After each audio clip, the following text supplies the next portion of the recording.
नमस्कार, स्वागत है आपका इची नाउ स्वदेश पर। मैं हूं आपके साथ पूजा त्रिपाठी और आप देख रहे हैं हमारी खास पेशकश मिड कैप मसाला। इस शो में हम मिड कैप की तमाम हलचल पर नजर रखेंगे, साथ ही आपको बताएंगे ट्रेड के दमदार मौके। तो चलिए, इस शो फोकस रहेगा मिड कैप स्टॉक्स पर। लेकिन उसके पहले नजर डाल लेते हैं अभी तक के बाजार पर। और आज हम देख रहे हैं कि बाजार में कमजोरी है। सेकेंड हाफ में एंट्री ले चुके हैं, लेकिन बाजार में किसी तरह की कोई रिकवरी फिलहाल दिखाई नहीं दे रही है। और अब निफ्टी सपाटी कारोबार कर रहा है, 22,300 के पास इस वक्त कारोबार कर रहा है। इंपॉर्टेंट सपोर्ट लेवल्स को बाजार तोड़ नहीं रहा है, तो ये है एक दायरे में आज हम देख रहे हैं कि कारोबार हो रहा है। वहीं बैंक निफ्टी की बात करें तो वो भी दायरे में ही कारोबार कर रहा है। हालांकि अभी लाल निशान में करीब 90 अंकों की कमजोरी यहाँ पर बैंक निफ्टी में देखने को मिल रही है।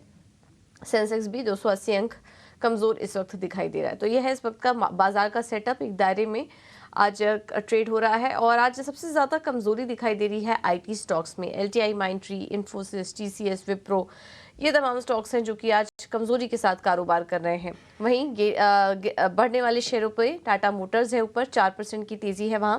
भारतीय एयरटेल में 2% की मजबूती, एमएनएम, एसबीआई और बजाज ऑटो में भी मजबूती के साथ कारोबार हो रहा है। अगर ओवरऑल मार्केट भी देखेंगे तो एनएससी का एडवांस डिक्लाइन रेशियो भी नेगेटिव ही है और ज़्यादातर स्टॉक्स आज हम देख रहे हैं कि लाल निशान में कारोबार कर रहे हैं।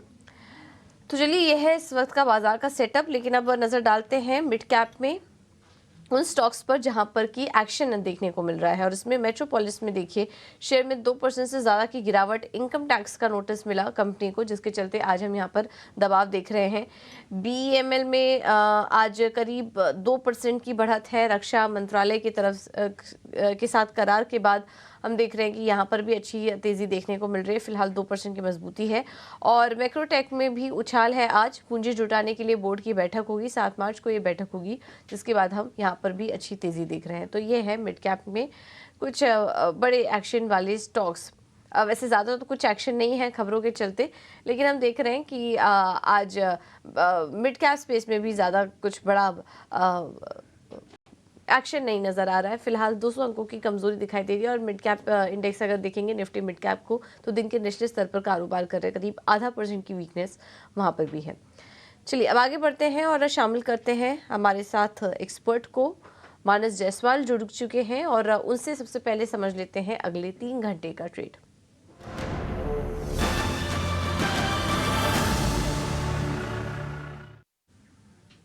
मानस ji, thank you so much इची नाउ स्वदेश को समय देने के लिए। बताइए, अगले 3 घंटे में किस तरह की चाल देख रहे हैं आप निफ्टी में? नमस्कार पूजा जी। तो देखिए, ये सही है कि आज हाई लेवल पे थोड़ी प्रॉफिट बुकिंग देखने को मिली है, लेकिन कहीं पर भी ट्रेंड रिवर्सल के साइन अभी तक दिख नहीं रहे हैं। लोअर लेवल पे अगर आप देखिए तो 22,200 250 की रेंज में मल्टीपल सपोर्ट दिखते हैं इंट्राडे चार्ट पे। तो जब तक उसके ऊपर ट्रेड करता रहेगा, मेरे ख्याल से ट्रेंड पॉजिटिव रहेगा। हालांकि फ्रेश खरीदारी की राय करंट लेवल पे नहीं रहेगी। अगर आपको आज के लिए खरीदारी करनी है या 1 से 2 दिनों के लिए खरीदारी करनी है, तो 22,360 के ऊपर खरीदारी करनी चाहिए। 22,360 के ऊपर आप खरीदारी कर सकते हैं। उस केस में 22,300 के नीचे स्टॉप लॉस लगाइए और फिर आप 22,500 के टारगेट सेट करिए। तो निफ्टी पे खरीदारी जरूर करनी है, लेकिन थोड़ा सा वेट करके ब्रेकआउट पे 22,360 के ऊपर खरीदारी करेंगे। बैंक निफ्टी में भी ट्रेंड में कंसोलिडेशन दिख रहा है, लेकिन यहाँ पर भी ट्रेंड में कहीं पर भी रिवर्सल के साइन नहीं है। मेरे ख्याल से यहाँ पर अगर आपके पास लॉन्ग पोजीशन है तो आप बने रह सकते हैं, फ्रेश खरीदारी भी कर सकते हैं। करंट लेवल्स पे फ्रेश खरीदारी कर रहे हैं तो आपको 47,100 का स्टॉप लॉस लगाना है और ऊपर की तरफ 47,800 तक के टारगेट्स पॉसिबल है बैंक निफ्टी में 1 से 2 दिनों में। ठीक है। तो ये है सलाह निफ्टी और बैंक निफ्टी में पोजिशनल टारगेट्स आपको बताए हैं। पोजिशनल व्यू के लिए आपको टारगेट्स बताए, तो इस पर आप नजर रखिए। और निफ्टी के लिए भी आपको सलाह दे दी गई है। इसके अलावा मानस से ये भी बताइए कि स्टॉक स्पेसिफिक एक्शन कैसा लग रहा है आपको? ये 2 स्टॉक मेरी नजर में है जहां पर कुछ ब्रेकआउट्स के साइन देखने को मिले हैं। पहला तो बाटा में। देखिए, बाटा में अभी तक तो अंडर परफॉर्मेंस दिख रहा था, लेकिन 1400 के आसपास स्टॉक ने बेस बना लिया है। आज एक प्राइस ब्रेकआउट देखने को मिला है, तो आज के ब्रेकआउट के बाद आपको एक मीनिंगफुल बाउंस बैक देखने को मिल सकता है बाटा में। इसलिए यहाँ पर खरीदारी करिए। 1439 का आपको स्टॉप लॉस लगाना है बाटा में और टारगेट 1510 1510 के सेट करने हैं बाटा में। दूसरा जो स्टॉक मेरी नजर में है वो यूनियन बैंक का है। देखिए, मिड कैप जो पीएसयू बैंकिंग है, वहां पर कुछ स्टॉक्स में ब्रेकआउट देखने को मिले हैं और उन्हीं में से एक यूनियन बैंक भी है, जहां पर वॉल्यूम बेहतर देखने को मिले हैं, ब्रेकआउट देखने को मिला है। तो इस स्टॉक में भी खरीदारी करके चलनी है। 150 रुपए का स्टॉप लॉस लगाइए और 165 रुपए 165 के टारगेट सेट करिए यूनियन बैंक में। ठीक है, तो यूनियन बैंक और बंधन बैंक इन दोनों स्टॉक्स में तेजी करने की सलाह। यूनियन बैंक 3.5% ऊपर कर रहा है कारोबार।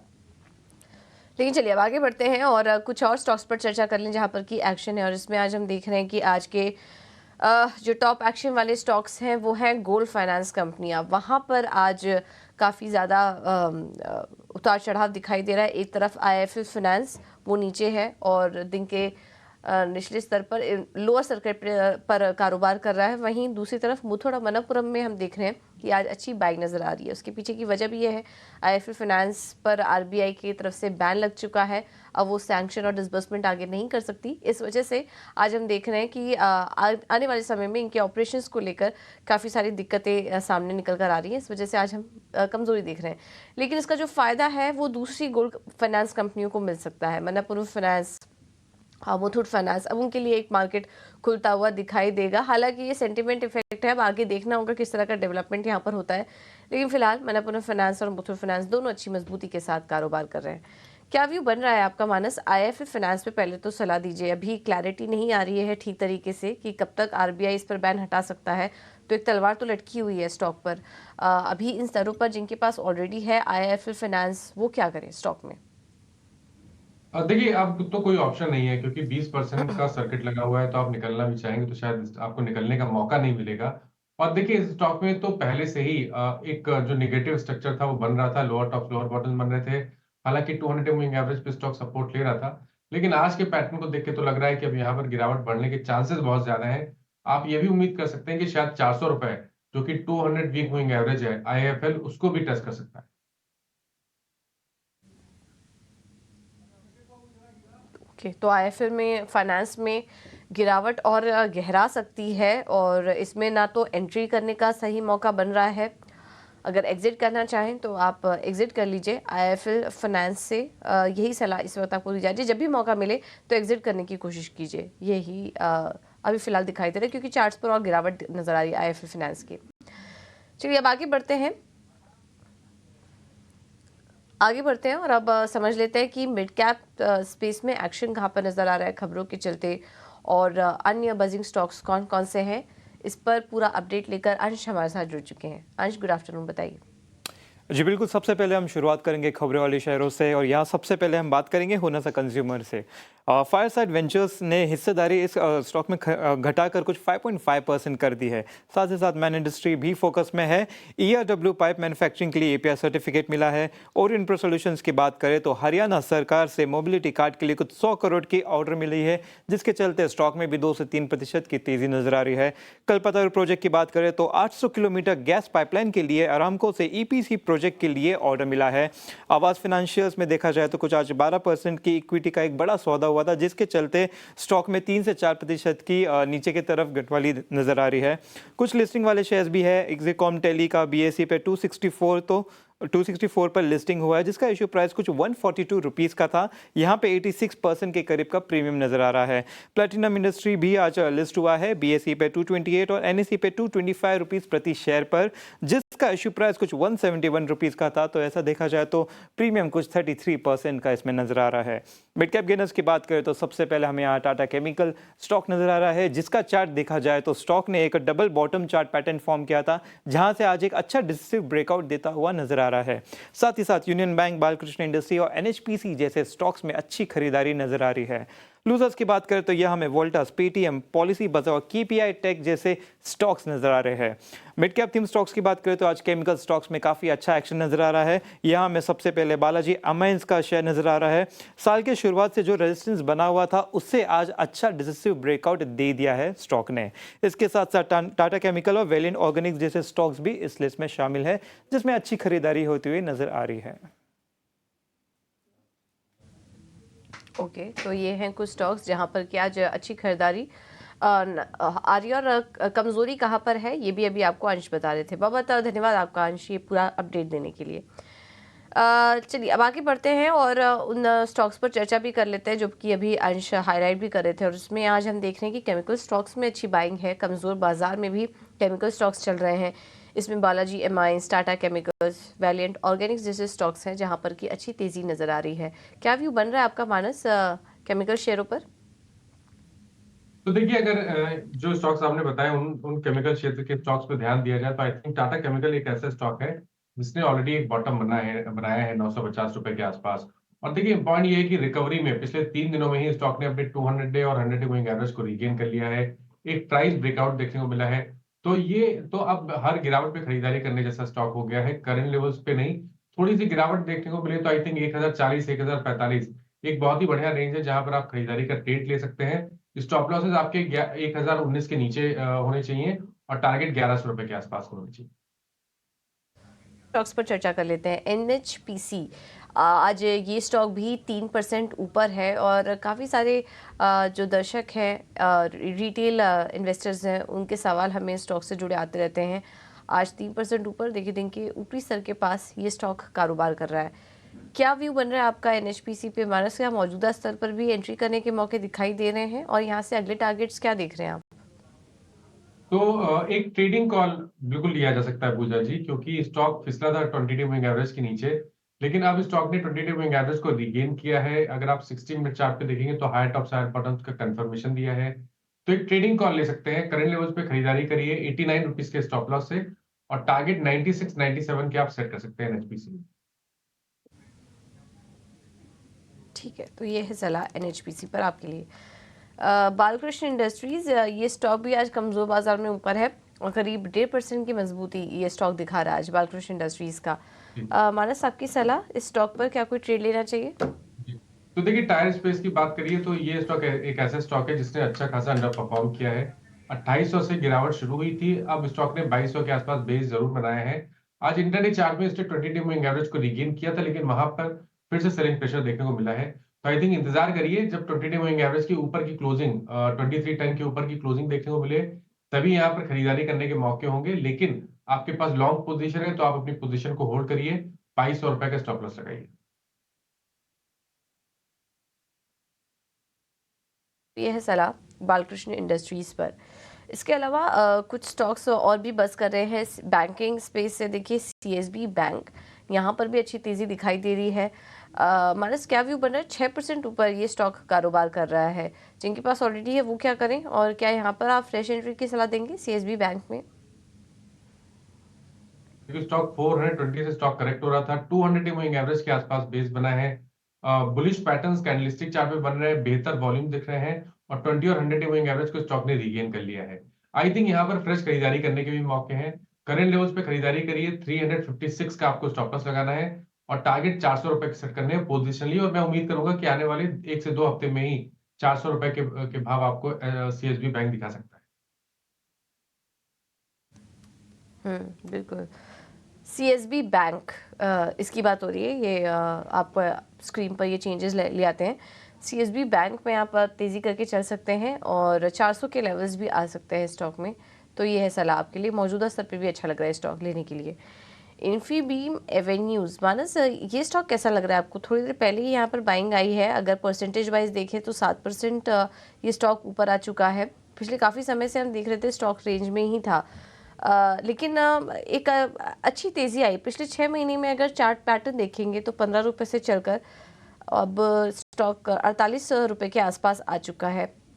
अपने 52 वीक हाई के पास ही स्टॉक कारोबार कर रहा है। क्या यहाँ पर एंट्री लेनी चाहिए या फिर अपने अहम रेजिस्टेंस पर आ चुका मुनाफा लेकर निकल जाना चाहिए ट्रेडर्स को? कि एक बड़ी रैली के बाद भी स्टॉक में कोई मीनिंगफुल करेक्शन या मीनिंगफुल प्रॉफिट बुकिंग देखने को नहीं मिल रही है। मेरा समझना है कि ये कंसोलिडेशन है, अंडरटोन बुलिश है।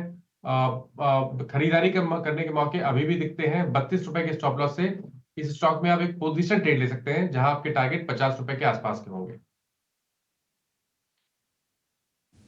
ओके, तो ये है सलाह इन्फीबीम पर। आज तो गेनर्स की लिस्ट में केमिकल स्टॉक्स ही ज़्यादातर दिखाई दे रहे हैं बालाजी, जिन पर हमने अभी थोड़ी देर पहले चर्चा भी की है। इसके अलावा कुछ और भी मिड कैप बैंकिंग स्टॉक्स में तेज़ी है। मानस, आप यूनियन बैंक पर आपने सलाह भी दी। ये सेंट्रल बैंक, यूको बैंक जैसे स्टॉक्स भी चल रहे हैं और 4% की बढ़त वहाँ पर भी है। पीएसयू बैंकों में हम देख रहे हैं हाल फिलहाल में काफ़ी वॉलेटाइल भी रहे हैं ये स्टॉक्स। अभी ये जो तेज़ी है इसमें क्या मुनाफा बुक करके निकल जाना चाहिए? देखिए, अब थोड़ा सा सेलेक्टिव होकर ट्रेड करना बेहतर रहेगा। सेंट्रल बैंक डेफिनेटली अच्छा लगता है क्योंकि लोअर लेवल पे स्टॉक ने 60 रुपए के आसपास सपोर्ट लिया है। आज एक प्राइस ब्रेकआउट है, तो यहाँ पर एक पोजीशन ट्रेड लेना चाहिए 62 रुपीज के स्टॉप लॉस से 74 रुपीज तक के टारगेट पॉसिबल है। लेकिन अगर ये जो मिड कैप बैंकिंग है उनकी बात करें तो आई थिंक जो यूनियन बैंक है उसके अलावा एक स्टॉक और मेरे ध्यान में है बैंक ऑफ इंडिया का। ये इसके अगर हम medium to long term chart देखेंगे तो वो भी बेहतरीन लग रहे हैं। शॉर्ट टर्म चार्ट्स पे रिवर्सल है, इसलिए यहां पर भी खरीदारी करने की राय रहेगी। 137 का पोजिशनल बेस पे स्टॉप लॉस लगाना है और 160 रुपए तक के टारगेट सेट करने हैं।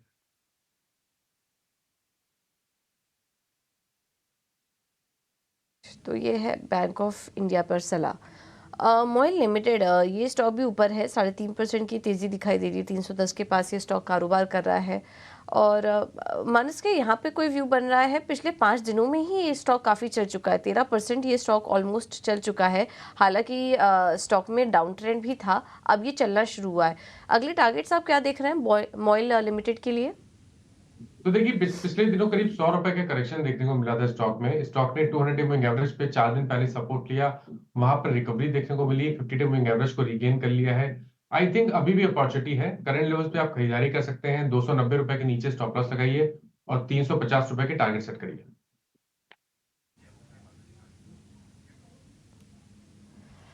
ठीक है, तो ये है सलाह बैंक ऑफ इंडिया पर आपके लिए। और बाकी सारे स्टॉक्स भी अभी हमने चर्चा की और मोइल पर भी हम चर्चा कर रहे थे। वो आपकी स्क्रीन पर दिखा देते हैं और वहाँ पर भी हम अच्छी तेज़ी देख रहे हैं। और इसके अलावा बैंक ऑफ इंडिया भी अच्छा नज़र आ रहा है। थोड़ी देर पहले हम चर्चा भी कर रहे थे, उस पर भी आप नज़र रखिए। रेडिंगटन आज ट्रेड कर रहा है ऑल टाइम हाई पर, करीब 3% ऊपर है ये स्टॉक आज और अपने ऑल टाइम हाई लेवल्स पर के पास कारोबार कर रहा है, 214 के लेवल्स के पास। क्या व्यू बन रहा है आपका मानस रेडिंगटन पर? तो देखिए, अभी कुछ हफ्ते पहले ही स्टॉक ने एक बहुत ही अहम रेजिस्टेंस जो कि 195 और 200 की रेंज में था, उसको ब्रीच किया है, उसके ऊपर निकला है। वहां पर कंसोलिडेशन दिख रहा है। आई थिंक इसका अंडरटोन बहुत बुलिश है और अभी भी खरीदारी करने के मौके दिखते हैं। पोजिशनल बेसिस पे 199 के स्टॉप लॉस से खरीदारी करनी चाहिए और 240 रुपए के टारगेट सेट करने चाहिए।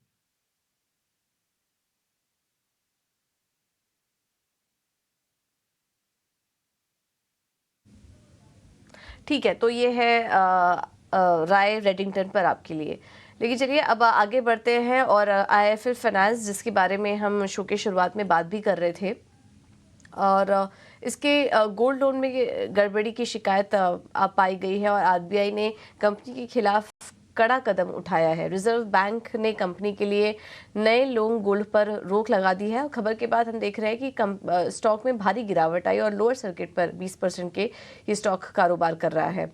और हमने देखा था कि यहाँ पर आईएफएल फाइनेंस के कारोबार में असर भी काफ़ी पड़ेगा, क्योंकि इनका जो करीब 32% पोर्टफोलियो का जो 32% है वो गोल्ड लोन कंट्रीब्यूट वहाँ से आता है। इस वजह से काफ़ी ज़्यादा असर पड़ने की भी बात की जा रही है। और इसके अलावा आरबीआई ने गोल्ड लोन और डिसबर्समेंट पर भी यहाँ पर रोक लगा दी है। मौजूदा ग्राहकों पर कोई असर नहीं पड़ेगा, लेकिन नए ग्राहकों को अब गोल्ड लोन बांटने पर ये रोक लगा दी है। तो ऑपरेशनल लिहाज से एक बड़ा सेटबैक यहाँ पर आईएफएल फाइनेंस के लिए। तो आईएफएल ग्रुप पर ये पहले भी मामला पहले भी आ चुका है। इससे पहले भी कंपनी पर गंभीर आरोप लगे थे, जिसके बाद कंपनी को बैन किया गया था। डिटेल समझते हैं अंकुर मिश्रा से। अंकुर, बताइए।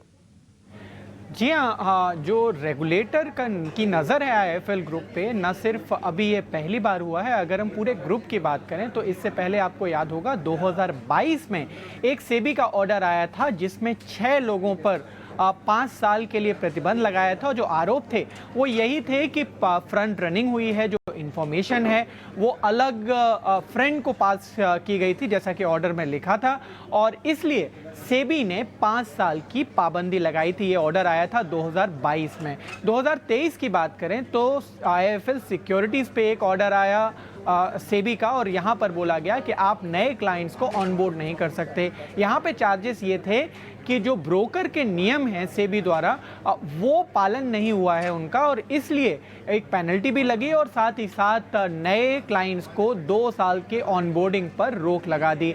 हालांकि कुछ महीनों बाद दिसंबर 2023 में इस ऑर्डर पर रोक लगा दी गई जो क्लाइंट्स के ऑनबोर्डिंग पर, बट जो पेनल्टी थी वो सस्टेन की गई और लेकिन उसको रिड्यूस कर दिया गया।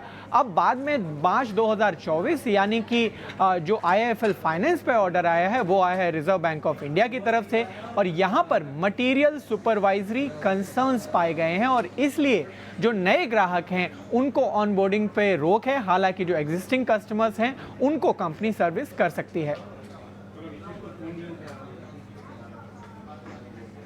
बहुत बहुत शुक्रिया अंकुर आपका ये पूरा अपडेट देने के लिए। तो IIFL ग्रुप पर ये जो पाबंदी का मामला है ये आज का नहीं है, ये काफ़ी पहले का है, और हमने आपको सुबह भी बताया था कि RBI पहले भी वार्निंग दे चुका है, लेकिन कोई ठोस कदम नहीं उठाया गया ग्रुप की तरफ से, IIFL फाइनेंस की तरफ से। इस वजह से फाइनली ये कदम, ये रेस्ट्रिक्शन RBI को लगाना पड़ा। और देखिए आपके स्क्रीन पर चल रहा होगा, SAT ने सेबी के आदेश को खारिज कर दिया था। बस सेबी की तरफ से भी कुछ मामले सामने आए थे, इस तरह की बातें आई थी जो कि अभी आपको अंकुर बता रहे थे। ठीक है, तो IIFL फाइनेंस फोकस में रखिए इस स्टॉक को, और इस पर रणनीति हमने आपको शुरुआत में ही बताई। अब आइए रुक करते हैं हमारे अगले सेगमेंट का, मिड कैप के महारथी।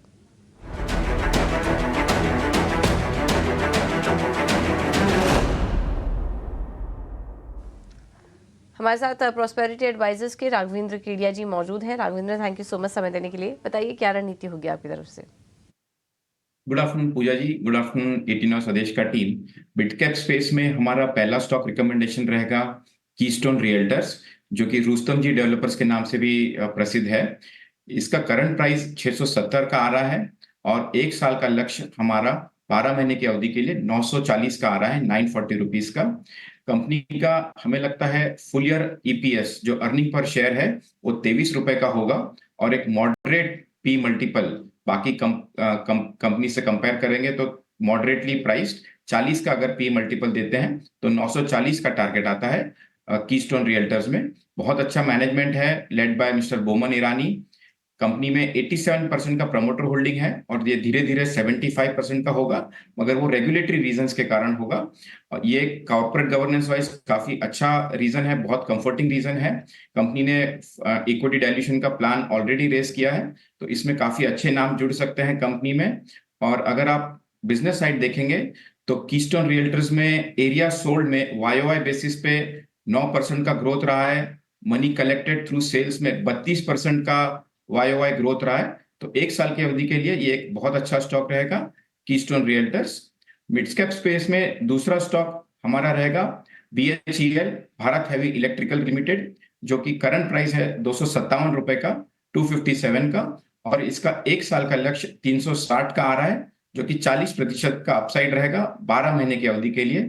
कंपनी का major focus power plant setup का है, वो भी थर्मल बेस्ड, जो कोयले से बिजली बनती है वो वाले प्लांट सेटअप करने में BHEL का एक तरह से लार्जेस्ट मार्केट शेयर हो गया है, या बहुत कहेंगे तो मोनोपोली जैसा काम हो रहा है। तो जैसे जैसे इंडिया एक पावर सेल्फ रिलायंट कंट्री बनेगी, ज्यादा coal based power plant setup होंगे, BHEL का इसमें बहुत बड़ा योगदान रहेगा और एक बेनिफिशियरी रहेगा। बाकी भी इसके 24% रेवेन्यूज इंडस्ट्रियल से आते हैं, 4% एक्सपोर्ट से आते हैं, 63% गवर्नमेंट होल्डिंग है। ये सब चीजें बहुत कंफर्टिंग है। BHEL अपने पोर्टफोलियो में रखिए, 40% का अपसाइड, 360 का टारगेट, 12 महीने का लक्ष्य। ये हमारा सेकंड स्टॉक रहेगा मिड कैप स्पेस से। Thank you. ऑलराइट, बिल्कुल, बहुत बहुत धन्यवाद राघवेंद्र जी आपका ये रणनीति सुझाने के लिए। तो BHEL तो अपने रडार पे रखिए, टेक्निकल एक्सपर्ट्स को भी अच्छा लग रहा है, फंडामेंटल लिहाज से भी अच्छा लग रहा है 360 के लक्ष्य के लिए। ऑलराइट, राघवेंद्र जी, मानस जी, आप दोनों का ही बहुत बहुत धन्यवाद हमारे साथ जुड़ने के लिए। समय की कमी है फिलहाल इस शो में इतना।